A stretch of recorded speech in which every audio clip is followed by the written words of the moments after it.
3 days after Whitney Houston was found dead in her Beverly Hills hotel bathtub, FBI Special Agent Sarah Martinez received a phone call that would change her understanding of how power really works in America. The voice on the other end was calm, professional, and terrifying. Agent Martinez, the Whitney Houston case is now classified.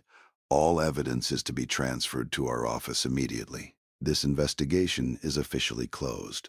The caller didn't identify himself, but Martinez knew this wasn't a request. It was an order from the highest levels of federal law enforcement. What she didn't know was that she had just become part of the most shocking cover-up in FBI history. A conspiracy to bury evidence that Whitney Houston had been murdered by some of the most powerful people in the entertainment industry. But Agent Martinez wasn't willing to let the truth die with Whitney Houston. The FBI's involvement in Whitney's death had begun on February 12, 2012, less than 24 hours after her body was discovered. What most people didn't know was that Whitney's death had triggered an automatic federal investigation due to her connections with ongoing cases involving money laundering, organized crime, and corruption in the music industry.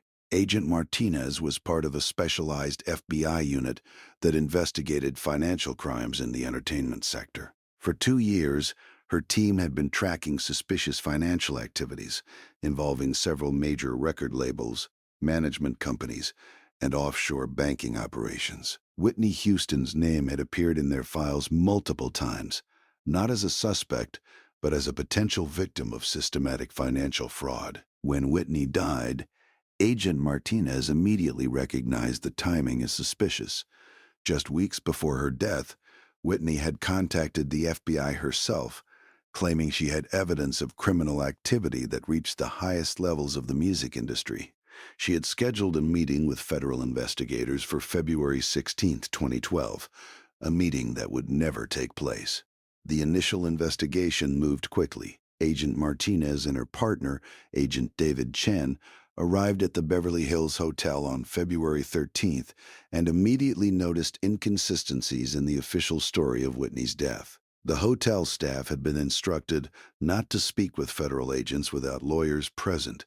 Security footage from the hallway outside Whitney's room had mysteriously malfunctioned during the crucial hours. Most importantly, Whitney's hotel suite had been thoroughly cleaned by a private company before local police had finished processing the scene.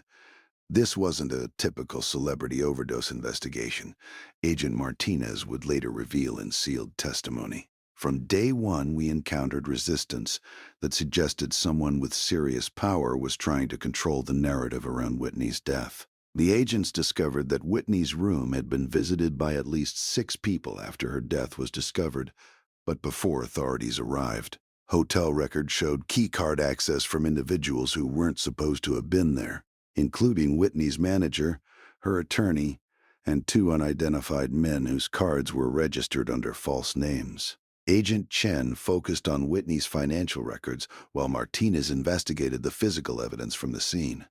What they found painted a picture that contradicted everything the media was reporting about Whitney's final days. Whitney's bank accounts showed large, unusual transfers in the weeks before her death, money being moved to offshore accounts controlled by shell companies. Her phone records revealed she had been in contact with journalists, lawyers, and federal agencies, apparently trying to expose corruption she had discovered. Most significantly, Whitney had withdrawn a substantial amount of cash and purchased a safe deposit box just days before the Grammy weekend, suggesting she was preparing to hide evidence from people she no longer trusted. The medical evidence was even more disturbing. The initial autopsy had been performed by Dr. Christopher Rogers, a respected forensic pathologist who had examined numerous celebrity deaths. Dr. Rogers' preliminary findings suggested that Whitney's death was not consistent with accidental drowning.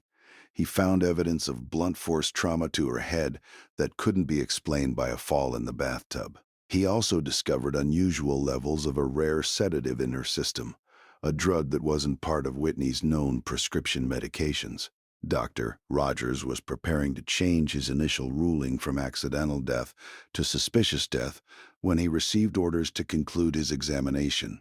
Agent Martinez testified. Someone with authority over the coroner's office had instructed him to finalize his report without conducting additional tests that could have revealed evidence of foul play. As the FBI investigation progressed, Agent Martinez and Agent Chen began receiving pressure from within their own organization.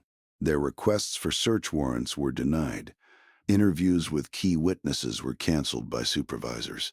Evidence they had collected was mysteriously transferred to other departments, where it became inaccessible. The breakthrough came when Agent Chen discovered a connection between Whitney's financial problems and a broader criminal conspiracy involving several prominent figures in the entertainment industry. The same shell companies that had been stealing Whitney's money were also involved in money laundering operations for organized crime figures. Whitney hadn't just been a victim of financial fraud, she had been murdered to prevent her from exposing a criminal enterprise worth hundreds of millions of dollars. But when Agent Martinez tried to brief her superiors about these discoveries, she encountered something she had never experienced in 15 years with the FBI: direct orders to stop investigating. Agent Martinez. FBI Deputy Director Robert Hayes told her in a meeting on February 28, 2012, "You need to understand that there are national security implications to this case that go beyond what you're cleared to know." Whitney Houston's death was a tragedy, but pursuing this investigation further would compromise ongoing operations that are crucial to America's interests. Agent Martinez pushed back, arguing that the evidence clearly suggested Whitney had been murdered, and that federal agents had a duty to pursue justice regardless of who might be implicated. Hayes's response was chilling. "Agent Martinez, Whitney Houston is dead. Pursuing this investigation won't bring her back, but it could destroy the careers and lives of patriotic Americans who serve their country in ways you can't imagine." The implication was clear. Some of the people involved in Whitney's death were connected to federal agencies or national security operations. Whitney hadn't just been killed to cover up financial crimes. She had been eliminated because her evidence could have exposed connections between the entertainment industry and federal law enforcement that the government needed to keep secret. Agent Chen was transferred to a field office in Alaska the next day. Agent Martinez was reassigned to white-collar crime cases involving small businesses. The Whitney Houston investigation was officially closed due to lack of evidence of federal crimes. But the cover-up was just beginning. Over the following months, everyone who had been involved in the initial investigation faced career consequences. Dr. Christopher Rogers, the medical examiner, was forced into early retirement after his superiors questioned his judgment in handling celebrity cases. Hotel staff members who had spoken to FBI agents were fired or transferred to other properties. Journalists who tried to investigate the discrepancies in Whitney's death story found their access to law enforcement sources cut off. Most disturbing of all, people who had been close to Whitney and might have had evidence about her final days began dying under suspicious circumstances. In 2013, Marcus Williams, Whitney's former bodyguard who had been scheduled to give testimony about threats Whitney received, died in a car accident in Los Angeles. In 2014, Jennifer Santos, a hotel employee who had access to the security footage, died of a suspected overdose despite having no history of drug use. In 2015, Thomas Reed, a financial advisor who had been helping Whitney document the theft of her money, suffered a fatal heart attack at age 34. Agent Martinez watched these deaths with growing horror, recognizing the pattern of a systematic elimination of witnesses. She began keeping detailed records of the cover-up, hoping that someday she would be able to bring the truth to light without destroying her own life in the process. The opportunity came in 2019, when Agent Martinez retired from the FBI after 25 years of service. Free from the constraints of federal employment, but still bound by her oath to serve justice, she began reaching out to journalists and congressional investigators who might be willing to examine the Whitney Houston case. What Agent Martinez revealed was a conspiracy that reached the highest levels of federal law enforcement. The Whitney Houston cover-up wasn't an isolated incident.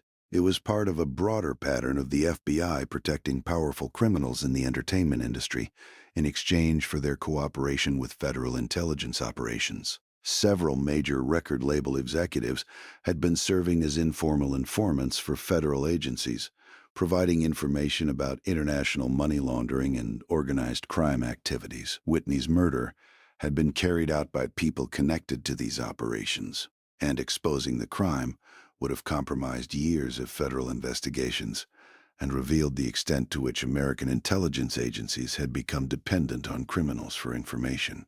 Agent Martinez's testimony, given under oath to a congressional subcommittee in 2020, included detailed evidence that Whitney Houston had been murdered, that the FBI had collected proof of this murder, and that federal officials had deliberately destroyed evidence and intimidated witnesses to protect the killers.